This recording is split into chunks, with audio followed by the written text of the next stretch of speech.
My name's Leigh Hart. You probably know me as the chef from such cooking shows as Speed Cooking, Let's Cook, and Cooking in Double Denim. But today, it's a change of pace. I'm going to show you how to build or construct the perfect bacon sandwich or butty. As you can see before me, I have some amazing ingredients: vine-ripened tomatoes, nice crisp iceberg lettuce, some onions or shallots, and of course, some creamy avocados, very essential to the touch. More on those later. You can use a range of bacons. I prefer to use this Manuka smoked, free-range, Danish streaky bacon. It's juicy and delicious. While that's sizzling away, let's start constructing the sandwich itself. First, take a piece of bread. This piece is very important. It's called the base, the foundation, or what we call in the industry, the alpha slice. Place it down flat like this. Next, you'll need to butter the slice of bread. Just do it as best you can the first time round. Try and get the butter into all the corners and don't make it too thick. Think of it as carpeting your house. You want to get the carpet into all the corners, but you don't want the underlay to be too thick and spongy. If you didn't catch all that, don't panic. Here's a slow-mo replay of me doing that earlier.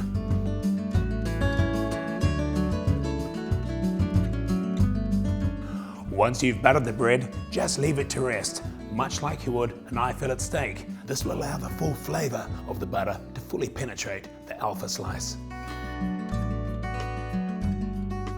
Okay, now we're ready to continue. This is the point where we add our sauces, our mayos, your mustards, and your aiolis.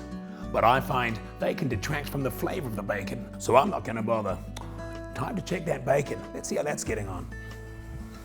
The bacon looks just about perfect. You can experience all those flavors with all 12 senses. You know, a lot of people often come up to me in the street and say, "Hey Leigh, nice shoes, man, but how many pieces of bacon should I put on my bacon butty or sandwich?" Well, I'll tell you what, there's no hard and fast rules about this, but a good rule of thumb, with an alpha slice this big, probably around 3. Ensuring that you keep the bacon within the alpha slice, that's important. Now we've correctly placed our bacon on top of the alpha slice. This is an ideal time to add the tomatoes, the cheese, the lettuce, and the avocado. But personally, I feel they can detract from the flavor of the bacon, so I'm not gonna bother. The next step is crucial. Now we take a second piece of bread. You might like to measure it to ensure that it fits perfectly on top of your foundation or alpha slice.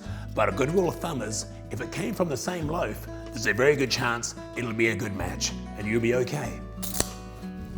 This slice is called the ceiling slice, or the gazebo slice, or in the industry, we call it the dorsal slice. We place that on top of our alpha foundation slice.